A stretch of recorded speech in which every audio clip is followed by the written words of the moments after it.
नमस्कार दोस्तों, केमिस्ट्री साला चैनल में आपका स्वागत है। आज का मेरा यह video haloalkanes and haloarenes part 4 class 12 and subtopic is methods of preparation of haloalkanes and haloarenes. So friends, सबसे पहले आप ये देखोगे कि haloalkanes are prepared from alcohol, right. So ये मैंने दो बात लिख दी है to save time, and your general equation is given. This is ROH, R stand for alkyl, आप CH3OH लिख सकते हैं, कुछ भी लिख सकते हैं, ठीक है। जैसे मैं लिखता हूँ C2H5OH plus HX, HX means HCl and ZnCl2, and your product is, this is removal or elimination of H2O, and your product is C2H5Cl plus H2O, right? So friends, you know, this is also called Lucas reagent. Lucas reagent किसको कहेंगे? Lucas reagent dry ZnCl2 and HCl. It's a mixture of ZnCl2 and HCl is called Lucas reagent. So Lucas reagent के presence में हम alcohol का test भी करते हैं बच्चों। क्या करते हैं टेस्ट कि जैसे ही देखो, दो चीज़ है, आगे मैं बताऊंगा कि ये इनसॉल्युबल इन वाटर है, this is insoluble in water. ये बात आ गई तो मैं यहाँ बता देता हूँ, insoluble in water and this is soluble in water, right? तो soluble in water, तो soluble से insoluble product is form, तो टेस्ट ट्यूब में आपको विस्कस लिक्विड जैसा दिखाई देने लगता है, जिसको हम टर्बिडिटी बोलते हैं। ऐसा विस्कस लिक्विड टाइप दिखाई पड़ेगा, लगेगा धुआं धुआं है, राइट, इस तरह से होगा। इसको हम क्या बोलते हैं? टर्बिडिटी। टर्बिडिटी कुछ नहीं है, ये क्या है भाई? हेलो एल्केन है। हेलो एल्केन क्या है? इनसॉल्युबल है, इसलिए ऐसा दिखाई पड़ेगा आपको, राइट। तो हम टेस्ट करते हैं ल्यूकास रीजेंट से कि whether it is 1 degree alcohol, 2 degree alcohol और 3 डिग्री एल्कोहल। तो बच्चों एक चीज़ आप जान लीजिए, या क्लास 11 में पढ़े होंगे, आप ध्यान तो कम ही देते हैं क्लास 11 में। तो रिएक्टिविटी पहले जानना है, रिएक्टिविटी ऑफ एल्कोहल। तो हम 3 एल्कोहल लिखते हैं। First one is your CH3CH2OH, this is 1 degree alcohol, and next one is CH3OH, and third one is CH3 and yeah OH. This is 2 degree and this is 3 degree, right? तो बच्चों इसमें देखो, सबसे पहले ये carbocation form होता है इसमें, 1 डिग्री, 2 डिग्री, 3 डिग्री, ये कार्बोकैटायन बनेगा। उसके बाद एडिशन ऑफ Cl, ठीक है। तो कार्बोकैटायन बनेगा, तो बताओ तो कैसा बनेगा कार्बोकैटायन? 1 डिग्री कार्बोकैटायन बनेगा जी, 1 डिग्री कार्बोकैटायन। सो बनेगा CH3CH2 कार्बोकैटायन। 2 डिग्री कार्बोकैटायन कैसा बनेगा? CH3CH, दिस इज CH3, ये 2 degree carbocation, and this is 3 degree carbocation, this is carbocation, या CH3 एंड CH3। अब देखो इसमें एडिशन Cl माइनस का होगा। So friends, you know, reactivity of carbocation, this is 3 degree, 2 degree, 1 degree. तो reactivity of carbocation is 3 degree, सबसे ज़्यादा होता है, उसके बाद 2 डिग्री, उसके बाद 1 degree.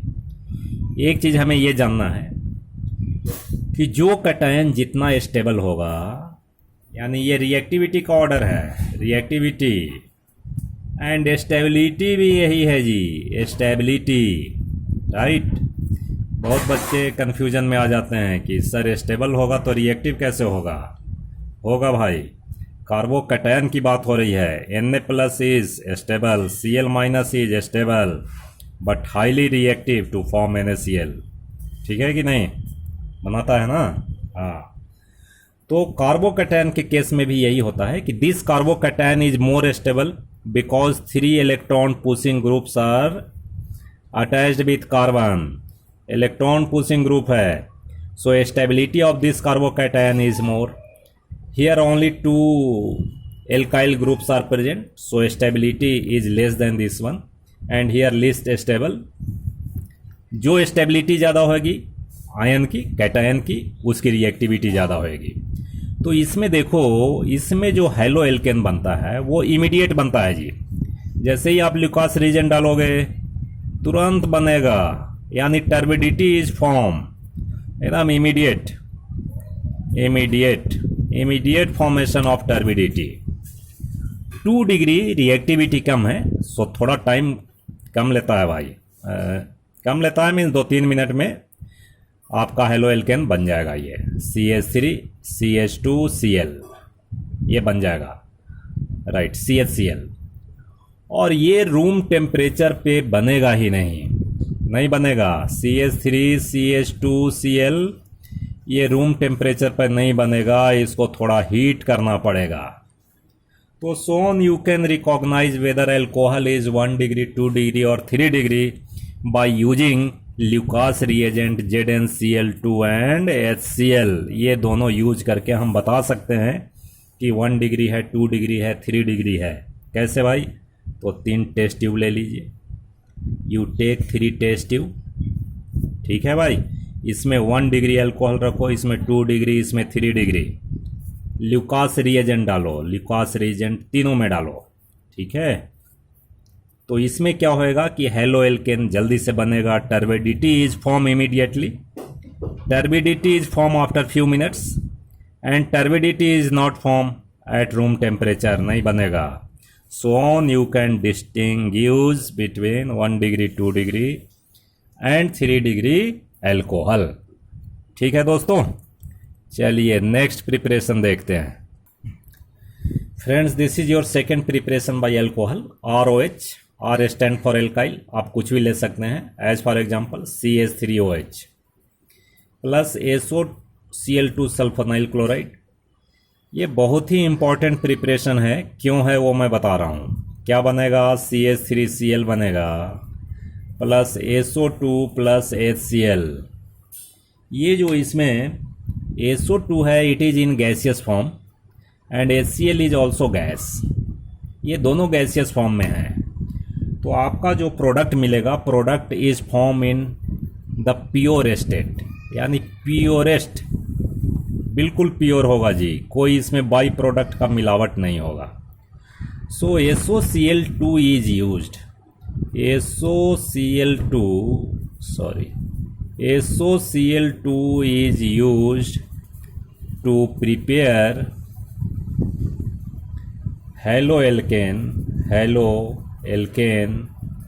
because haloalkane is formed in pure state,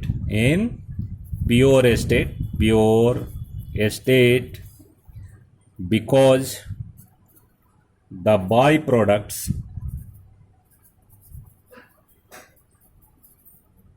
are in gaseous phase।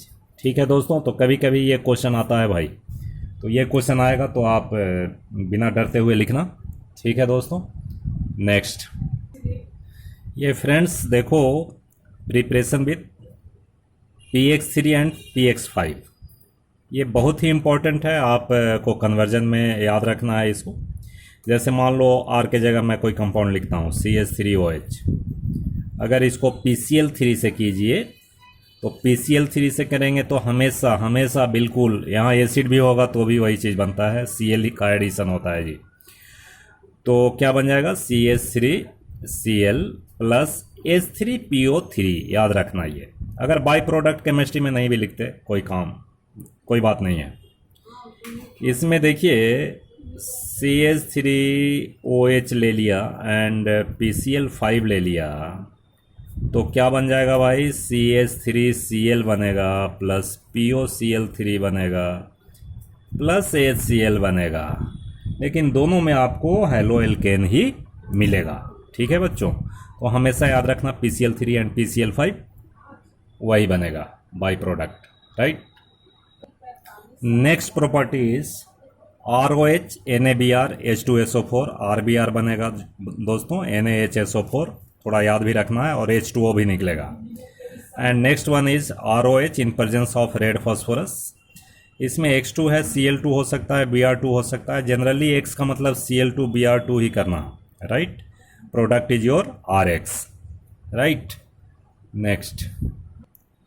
Next preparation is from hydrocarbon. So friends, ये मैकेनिज्म जो इसमें यूज होता है वो फ्री रेडिकल, जो कि आप क्लास 11 में भी पढ़ा होगा, फ्री रेडिकल मैकेनिज्म, राइट। मैं बता रहा हूँ, देखो एक छोटा सा मैं एग्जांपल दे रहा हूँ। जैसे क्लोरीनेशन ऑफ मीथेन आप करते हैं, CH4 plus Cl2 in presence of light means HNu, तो क्या बनता है, CH3Cl plus HCl, and again this reaction continuous and final product is CCl4, जो कि आपको पता है। लेकिन यहाँ मैं ये थोड़ा बताना चाह रहा हूँ कि ये क्लोरो मीथेन तो हमारा बन गया, राइट। इसमें फ्री रेडिकल इसलिए होता है कि CH3H एंड ClCl, इसमें जो स्प्लिटिंग होता है, ये जो स्प्लिटिंग होता है बाय यूवी रेडिएशन और light radiation, so Cl free radical is form and here H free radical and CH3 free radical is form, यानी CH3 free radical plus Cl free radical, it forms CH3Cl and HCl, ऐसा है, इसलिए इसका नाम है free radical mechanism. तो और भी, जैसे मान लो कि ये CH4 है और बड़ा एल्केन होगा तो क्या बन सकता है, as for example CH3 CH2 CH2 CH3, this is butane, है कि नहीं, ब्यूटेन है, ये आपके टेक्स्ट बुक में भी दिया है। अगर मान लीजिए इसका हम क्लोरीनेशन कराएं इन प्रेजेंस ऑफ HNu, तो बताओ तो ये हाइड्रोजन का रिप्लेसमेंट कहाँ कहाँ से हो सकता है, यहाँ से भी हो सकता है जी, यहाँ से भी हो सकता है, यहाँ से भी हो सकता है, यहाँ से भी हो सकता है, ठीक है कि नहीं, तो बताओ तो कहीं से भी हो सकता है। So how many products are form in this case, so first product is your, अगर मान लो हाइड्रोजन यहाँ से रिप्लेस करते हैं तो CH3 CH2 CH2 CH2 Cl, एक तो ये बनेगा। सेकेंड प्रोडक्ट हमारा बन सकता है, आप सेकेंड पोजीशन पे जाइए, CH3 CH2 CH CH3 and Cl is there, तो ये दो प्रोडक्ट बन गया भाई। अब देखो थर्ड पे जाएगा तो भी आपका सेम इसी तरह का होगा, केवल ऐसा उल्टा हो जाएगा, और ये फोर्थ समझो तो ये फर्स्ट ही है, यानी आपका दो प्रोडक्ट बनेगा। But which one is major and which one is minor, you have to find it out. कैसे फाइंड करेंगे, तो देखो अगर फ्री रेडिकल मैकेनिज्म हो रहा है तो इसमें कौन सा फ्री रेडिकल बनेगा, प्राइमरी फ्री रेडिकल बनेगा जी, CH3 CH2 CH2 CH2 free radical बनेगा। और इसमें जब होगा तो इसमें जो फ्री रेडिकल बनेगा, this is CH2 CH free radical and CH2, ये 1 degree free radical and this is 2 degree free radical. So 2 degree free radical is more stable, more reactive, जो स्टेबल होगा आयन एंड फ्री रेडिकल वो ज़्यादा reactive होगा, तो stable है, reactive भी ज़्यादा है ये रिएक्टिव। सो मेजर प्रोडक्ट हमारा कौन सा होगा जी, मेजर प्रोडक्ट हमारा ये होगा भाई, ये होगा मेजर, और ये होगा माइनर, ये होगा माइनर प्रोडक्ट, ठीक है। तो ये चीज़ हमें समझना है, ये समझना बहुत ही ज़रूरी है, ठीक है दोस्तों। नेक्स्ट देखो बाई इलेक्ट्रोफिलिक सब्स्टिट्यूशन रिएक्शन, सो इससे दोस्तों aryl halide is prepared, right. इसमें थोड़ा सा ध्यान देना बच्चों। देखो अगर हम ट्रीटमेंट करते हैं, किसका ट्रीटमेंट करते हैं जी, ये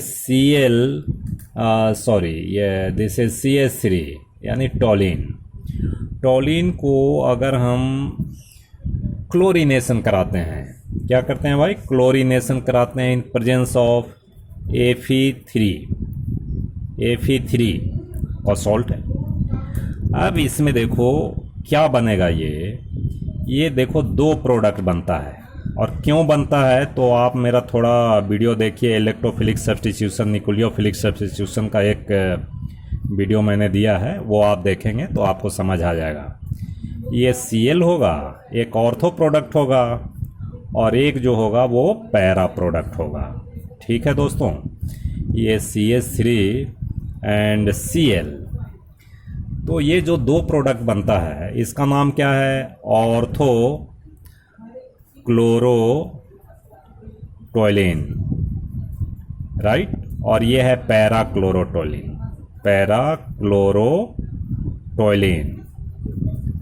अब देखिए इसमें ये मेजर होता है, para chlorotoluene, this is major and this is minor. ठीक है भाई, ये ड्यू टू सिमेट्री, ये सिमेट्रिकल स्ट्रक्चर है इसलिए ये मेजर प्रोडक्ट होता है। In chemistry if structure is symmetrical then stability is more, right. अब इसमें देखना है दोस्तों कि ये एराइल हैलाइड में बाई इलेक्ट्रोफिलिक सब्स्टिट्यूशन रिएक्शन क्यों हो रहा है। तो सबसे पहले हमें ये देखना है कि CH3 ये प्लस आर इफेक्ट देगा या माइनस आर इफेक्ट देगा। आप प्लस और minus R effect, resonance effect आपको याद होगा। ठीक है जी, तो CH3 actually electron pushing group is nature, so plus R effect is there and so that there is electron density increases at ortho and para position, right. अब देखो ortho para position पर अब क्या होगा भाई, इलेक्ट्रॉन डेंसिटी ज़्यादा है तो इलेक्ट्रोफाइल कहाँ अटैच होगा, या तो ऑर्थो पर होगा नहीं तो पैरा पर होगा। अब बताओ Cl2 यहाँ जो है Cl2 breaks into Cl plus and Cl minus in presence of Fe3 plus, because Fe3 plus acts as Lewis acid. ये लेविस एसिड का काम करता है जी। लेविस एसिड मीन्स ये एक्सेप्ट कर सकता है electron pair, so temporarily for time being Cl minus attach to Fe3 plus and it provides Cl plus, it acts as electrophile। ये किसका काम करता है, इलेक्ट्रोफाइल का काम करता है। तो इलेक्ट्रोफाइल होगा तो कहाँ अटैचमेंट होगा भाई, बिल्कुल ऑर्थो और पैरा पर होगा। मेटा प्रोडक्ट नहीं बनेगा, कोई भी कीमत पर मेटा नहीं बनेगा। ठीक है, because electron density increases at ortho and para position and electrophile is producing here in presence of Fe। कभी कभी AlCl3 के प्रेजेंस में भी हो सकता है, AlCl3 के प्रेजेंस में भी ये production of electrophile Cl plus ये होगा और इसका attachment ortho and para position पर होगा। That's why product is orthochlorotoluene and parachlorotoluene. Parachlorotoluene is more stable. ठीक है दोस्तों, तो हम समझते हैं इतनी बात आपको समझ आ गई होगी। और भी प्रिपरेशन है, तो और प्रिपरेशन है वो मैं दूसरे वीडियो में डालूंगा। चूँकि लेंथ ऑफ वीडियो जब इंक्रीज होता है ना तो वो थोड़ा प्रॉब्लम होती है अपलोडिंग में। तो हम समझते हैं आपको इतनी सारी बातें समझ आ गई होगी। एक चीज़ और देखो, अगर मान लो एक चीज़ इसी से रिलेटेड मैं बता दे रहा हूँ, थोड़ी सी बात, टाइम बढ़ते जा रहा है, ठीक है कोई बात नहीं है। अगर मान लो ये Cl का भी अगर क्लोरीनेशन कराओगे ना इन प्रेजेंस ऑफ Fe3 प्लस, तो भी ऑर्थोपैरा प्रोडक्ट बनेगा। चूँकि इसके कारण भी ये माइनस माइनस चार्ज कहाँ आ जाते हैं, इलेक्ट्रॉन डेंसिटी ऑर्थोपैरा पोजीशन पर ज़्यादा होएगा। And your product is, product क्या बनेगा भाई, ये Cl बनेगा, Cl एक प्रोडक्ट ये बनेगा। और एक पैरा प्रोडक्ट बनेगा। ठीक है, पैरा डाइक्लोरो बेंजीन बनेगा, ये बनेगा प्रोडक्ट। ठीक है जी। तो इस तरह से समझते हैं बात को। तो अगर आपको वीडियो अच्छा लगे तो शेयर कीजिए, लाइक कीजिए, सब्सक्राइब कीजिए और बहुत पढ़िए। खुश रहिए। बहुत बहुत धन्यवाद।